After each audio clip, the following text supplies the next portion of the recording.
Welcome back. This is Aquarium Hacks by Marcus. So let's get started on another hack video. Let's take, for instance, if you buy this like from Walmart or from Amazon, sometimes you will have these awesome air stones that are like this, and they do fine, when they're on the ground like that. That's how they're supposed to be, and you cover the bottom with sand and they blow up from the bottom. Okay, and that's fine, and that's great. If you got it that way, it will help cultivate bacteria very well that way. But in some cases, we don't want the air stone sitting on the bottom, such as in the case with my multifasciatus shell dweller tank.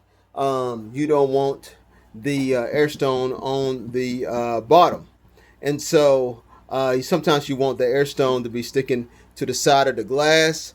That way your multifasciatus still have room on the bottom, or your bottom dwelling fish, or whatever you need to use this for. And the air can come up, through this way. So we need a sponge on here, because of course you try to stick that to anything, that's not going to, of course, there's nothing to stick it on there. So we need to make this like what I've done with this one, with sponges on the bottom. So I'm going to show you a way how I hack this out and how I do this. And just a quick update on my so-called bottle bacteria. Now, it worked great for this tank because I probably had you can see it's yellow there, but I probably had a good bottle of Fritz, and I overdid it.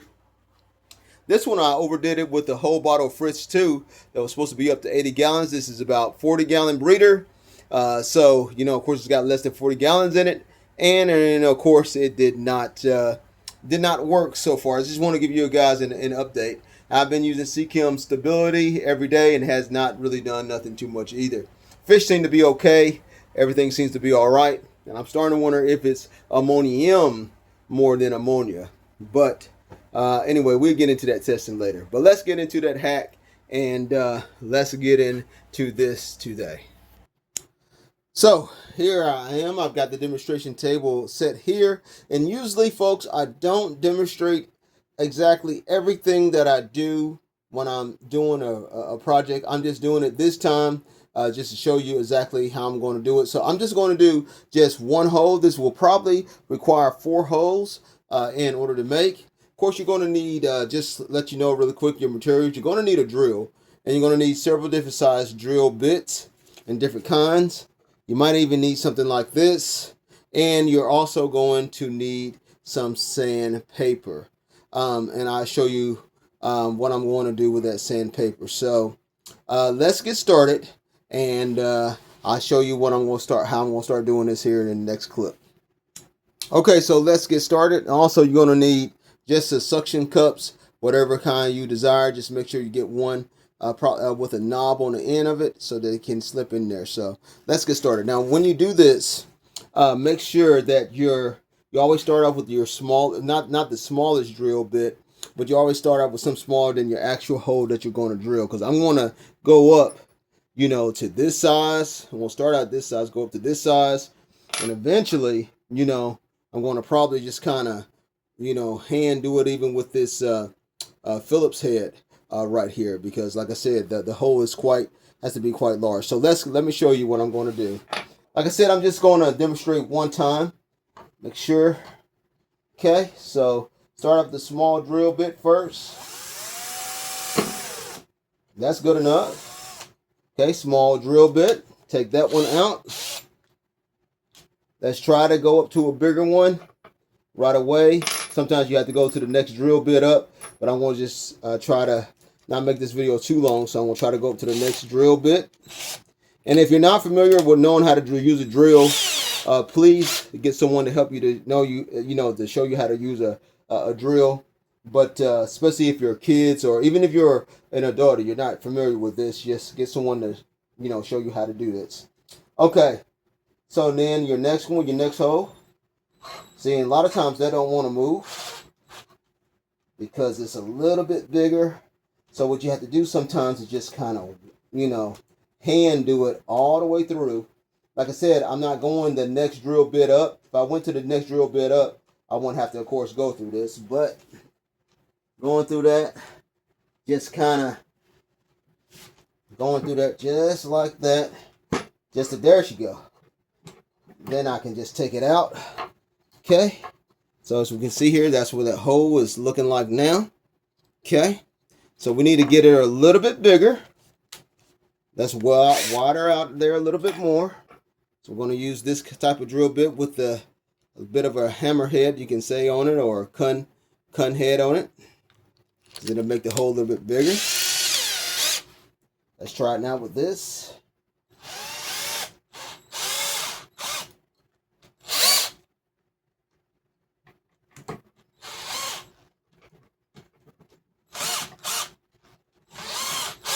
Not twisting too much today, are we? So I just kind of have to hand do it. Then hold down, reverse it out of there. There we go. Knock it down. You know, sometimes you have to just hand do it. Hole's a little bit bigger. Okay. Still not big enough to put that in there. As you can see, it's still not big enough for that. So now what we're going to do, going to change it out again. We need to go up. We're going to actually use a Phillips head on there because this simply isn't big enough. Now, if you got, you know, the appropriate tools, you don't have to go through all this that I'm going through, you know. But this is the way that I do it. You definitely don't have to do it this way. Phillips head in there nice and good. Phillips head comes out. The hole is now nice and smooth. See? So now what you're going to do is simply take your sandpaper.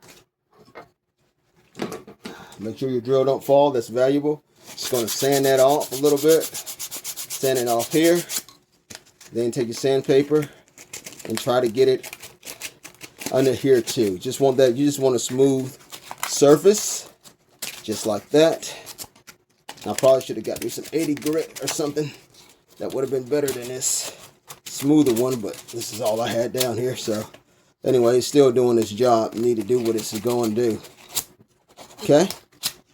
So now that's all smooth on the inside there, you see? Now let's see if that size, this size will go in here. Let's take a look. Probably have to pop it in there pretty good. But you don't want it too loose. You want it to where it can go in there. You know, you don't want to have to struggle to push it in there, but you don't want it real loose where it just goes in and it just pops out. But you want it just to go right in there just like that. Make sure you can make it just, the hole just a little bit smaller than your actual nipple on this suction cup. And she fits in there nice and good. See, blow that off and, you know, she's ready to go. So I'm going to, of course, make another hole here, another hole here. Well, probably another one down here on this end and another one here. We'll try to do 4, but if I need to do 5 or 6, I can still, you know, put one here and then, you know, put one somewhere else. So if I need to do 5 or 6, I can drill more holes. But I think 4 will be enough. So I'm going to stop the camera and then I'm going to show you this completely done and then how it's going to work underwater. Okay, I'm back again. I just wanted to show another way before I put this in the tank. As you can see, I got the holes drilled. That might be a little bit easier for you. I was just doing the way with the small one because it's easier to drill a hole, but I'm going to show you how to do it, just starting out with a bit of a larger drill bit. Okay, so here we go. Larger drill bit there, hold it up. Like I said, do not do this if you're not experienced with a drill. You don't want that drill to go through your hand or your finger, okay, that bit. So, you know, if you have to, hold it down on the table, but just be careful because you can crack that when it's on the table. But let me show you something just by hand.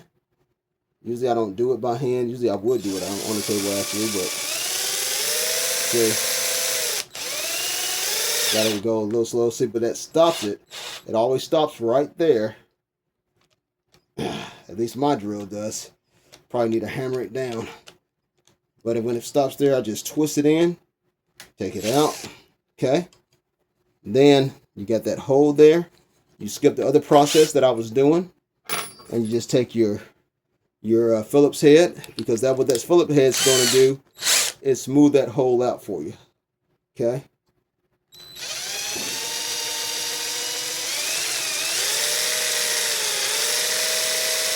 And it's going to make a nicer, bigger, smoother hole for you.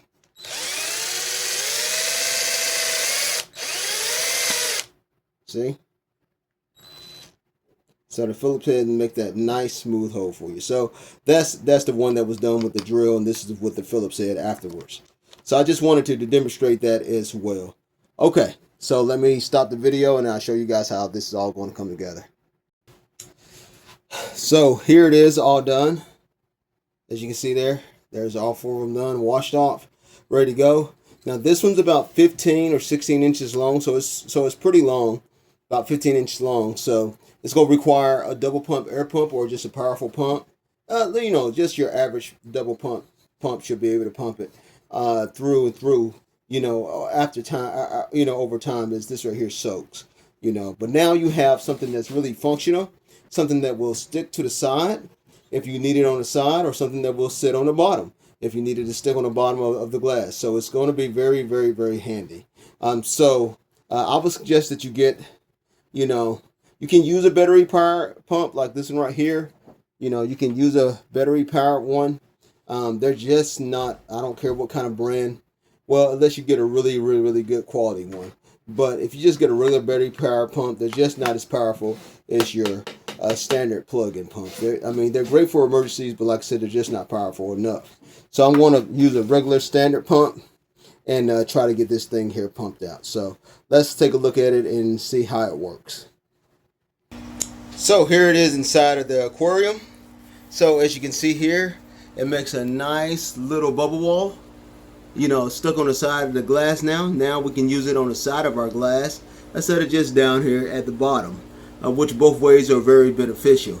But because at least for my situation, yours might be similar, you might have a similar fish. I have a lot of multifasciatus, you know, cichlids that are down here. And I don't want it to disrupt their shells or their living space down here. So just let me show you around on the side here. See how I got it there? So hopefully you guys can see those sponges there. I only put 4 of them on there, and it works just fantastically, providing extra oxygen for your fish. And now it's very, very, very versatile. So yeah, I just wanted to demonstrate that little hack for you guys.